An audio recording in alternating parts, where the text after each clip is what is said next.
ప్రియమైన సహోదరి సహోదరులకు ప్రభు పేరిట వందనాలు.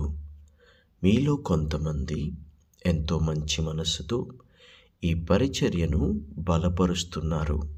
అందును బట్టి దేవుడు మిమ్మును, మీ బిడ్డలను, మీ కుటుంబమును బహుగా దీవించి ఆశీర్వదించునుగాక.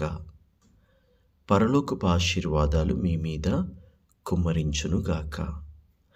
ప్రతి నెల యేసుక్రీస్తు బంగారు మాట వింటూ బలపడుతున్న దేవుని బిడ్డలారా, దేవుడు మిమ్మును ప్రేరేపించిన ఎడల ప్రతి నెల ఓ కానుక పంపి ప్రభువు యొక్క ఈ పరిచర్యను బలపరచండి. దేవుని రాజ్య సువార్త విస్తరణ కొరకు మీరును పాలిభాగస్తులై ఉండండి. దేవుడు మిమ్మును దీవించునుగాక. ఈరోజు యేసుక్రీస్తు యొద్ద నుండి మీకు బంగారు మాట, దేవుని వాగ్దానము. ప్రకటన గ్రంథము 21వ అధ్యాయము 5వ వచనము. అప్పుడు సింహాసనాసీనుడయ్యున్నవాడు, ఇదిగో సమస్తమును నూతనమైనవిగా చేయుచున్నానని చెప్పెను. మరియు ఈ మాటలు నమ్మకమును నిజమునయ్యున్నవి గనుక వ్రాయుమని ఆయన నాతో చెప్పుచున్నాడు. And he that sat upon the throne said, Behold, I make all things new. And he said unto me, Write, for those words are true and faithful. ఈ అధ్యాయము పరలోకమును గురించినటువంటి అధ్యాయము. అనగా నూతన ఆకాశము, నూతన భూమి అని మనము వేటిని గురించి చెప్పుకుంటామో ఆ విషయములు వ్రాయబడి ఉన్నది ఈ అధ్యాయంలోనే. కాబట్టి ఈ అధ్యాయంలోని మాటలను ఆసక్తితో, విశ్వాసంతో ఆలకిద్దాము. ఇదే అధ్యాయంలో మొదటి వచనం నుండి ధ్యానం చేసుకుందాము.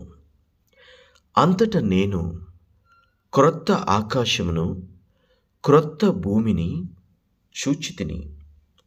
మొదటి ఆకాశము, మొదటి భూమి గతించిపోయెను, సముద్రమును ఇక లేదు.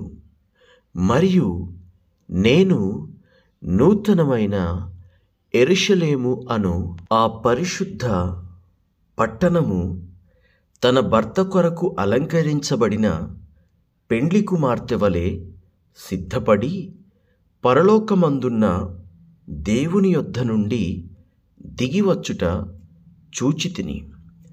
అప్పుడు ఇదిగో దేవుని నివాసము మనుషులతో కూడా ఉన్నది. ఆయన వారితో కాపురముండును, వారాయన ప్రజలయ్యుందురు. దేవుడు తానే వారి దేవుడై ఉండి వారికి తోడయ్యుండును. ఆయన వారి కన్నుల ప్రతి బాష్ప బిందువును తుడిచివేయును.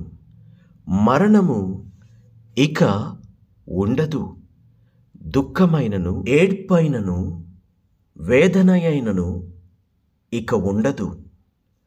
మొదటి సంగతులను గతించిపోయెనని సింహాసనములో నుండి వచ్చిన గొప్ప స్వరము చెప్పుట వింటిని. అప్పుడు సింహాసనాసీనుడయ్యున్నవాడు, ఇదిగో సమస్తమును నూతనమైనవిగా చేయుచున్నానని చెప్పెను. మరియు ఈ మాటలు నమ్మకమును నిజమునై యున్నవి గనుక వ్రాయుమని ఆయన నాతో చెప్పుచున్నాడు.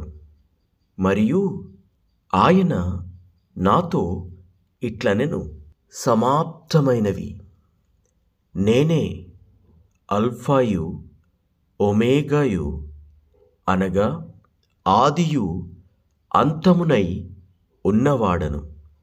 దప్పిగొను వానికి జీవజల బుగ్గలోని జలములను నేను ఉచితముగా అనుగ్రహింతును. జయించువాడు వీటిని స్వతంత్రించుకొనును. నేనతనికి దేవుడనై యుందును. అతడు నాకు కుమారుడై ఉండును. పిరికివారును, అవిశ్వాసులను, అసహ్యులను, నరహంతకులను, వ్యభిచారులను, మాంత్రికులను, విగ్రహారాధికులను, అబద్ధికులను అగ్ని గంధకములలో మండు గుండములో అగ్ని పాలగుదురు. ఇది రెండవ మరణము. అంతటా ఆ కడపటి 7 తెగుళ్లతో నిండిన 7 పాత్రలను పట్టుకొనియున్న 7 దేవదూతలతో ఒకడు వచ్చి, ఇటు రమ్ము, పెండ్లి కుమార్తెను అనగా గొర్రెపిల్ల యొక్క భార్యను నీకు చూపించెదనని నాతో చెప్పి, ఆత్మవశుడనయ్యున్న నన్ను ఎత్తైన గొప్ప పర్వతము మీదికి తీసుకొని పోయి యెరూషలేము అను పరిశుద్ధ పట్టణము దేవుని మహిమగలదై పరలోకమందున్న దేవుని యొద్ద నుండి దిగివచ్చుట నాకు చూపెను. దాని అందలి వెలుగు దగదగ మెరయు సూర్యకాంతము వంటి అమూల్య రత్నములను పోలియున్నది. ఆ పట్టణమునకు ఎత్తైన గొప్ప ప్రాకారమును 12 గుమ్మములను ఉండెను. ఆ గుమ్మముల యొద్ద 12 దేవదూతలుండిరి. ఇశ్రాయేలీయుల 12 గోత్రముల నామములు ఆ గుమ్మముల మీద వ్రాయబడియున్నవి. తూర్పు వైపున 3 గుమ్మములు, ఉత్తరపు వైపున 3 గుమ్మములు, దక్షిణపు వైపున 3 గుమ్మములు, పశ్చిమపు వైపున 3 గుమ్మములున్నవి. ఆ పట్టణపు ప్రాకారము 12 పునాదులు గలది. ఆ పునాదుల పైన గొర్రెపిల్ల యొక్క 12 అపోస్తలులు 12 పేళ్ళు కనబడుచున్నవి. ఆ పట్టణమును, దాని గుమ్మములను, ప్రాకారమును కొలుచుటకై నాతో మాటలాడు వాని యొద్ద బంగారు కొలకర్ర ఉండెను. ఆ పట్టణము చచ్చౌకమైన దాని పొడవు దాని వెడల్పుతో సమానము. అతడు ఆ కొలకర్రతో పట్టణమును కొలవగా దాని కొలత 750 కోసులైనది. దాని పొడవును, ఎత్తును, వెడల్పును సమానముగా ఉన్నది.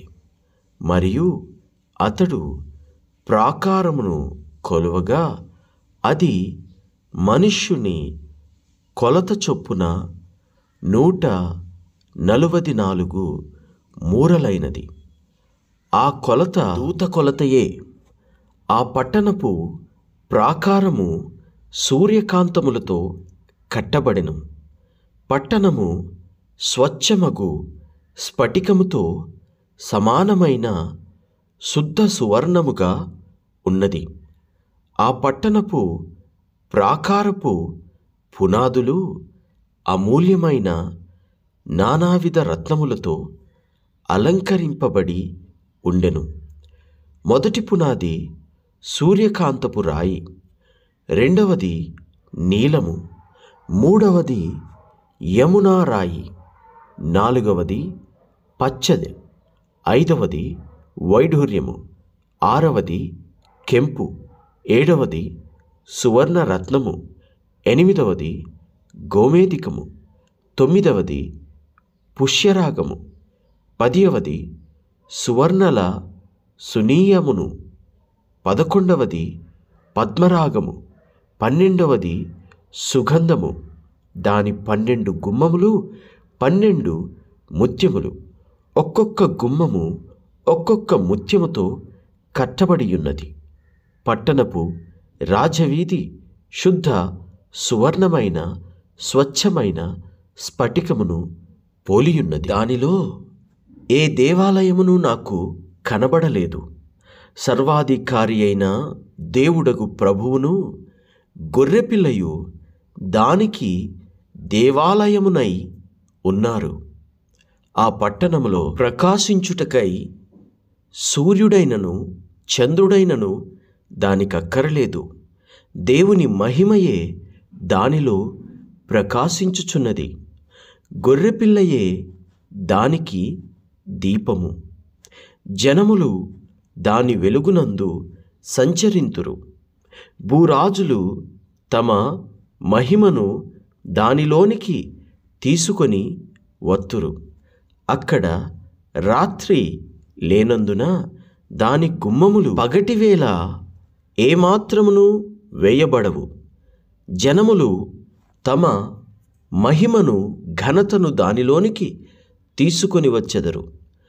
గొర్రెపిల్ల యొక్క జీవగ్రంథమందు వ్రాయబడిన వారే దానిలో ప్రవేశింతురు. గాని నిషిద్ధమైనదేదైనను సహ్యమైన దానిని అబద్ధమైన దానిని జరిగించువాడైనను దానిలోనికి ప్రవేశింపడు. దేవునికి మహిమ కలుగునుగాక. విన్నారుగా దేవుని బిడ్డలారా, పరలోకము ఎలా ఉంటుంది, ఎవరు ప్రవేశిస్తారు అనేది విన్నారు కదా. అసహ్యమైనది కానీ నిషిద్ధమైనది కానీ అబద్ధమైనది కానీ జరిగించువాడు లోపలికి ప్రవేశించలేడు. మరి ఎవరు ప్రవేశిస్తారో తెలుసా? గొర్రెపిల్ల రక్తము ద్వారా కడగబడిన వారు మాత్రమే అక్కడికి ప్రవేశిస్తారు. కాబట్టి దేవుని బిడ్డలారా, గొర్రెపిల్ల రక్తంతో కడగబడి ఉండండి. యేసు దేవుడని రక్షకుడని హృదయమందును నోటితోనూ ఒప్పుకొని ఉండండి. అప్పుడు ఆ పరలోక పట్టణంలో ప్రవేశిస్తారు. నమ్మిన వారు విశ్వసించిన వారు ఈ ప్రార్థనలో ఏకీభవించండి. ప్రార్థన.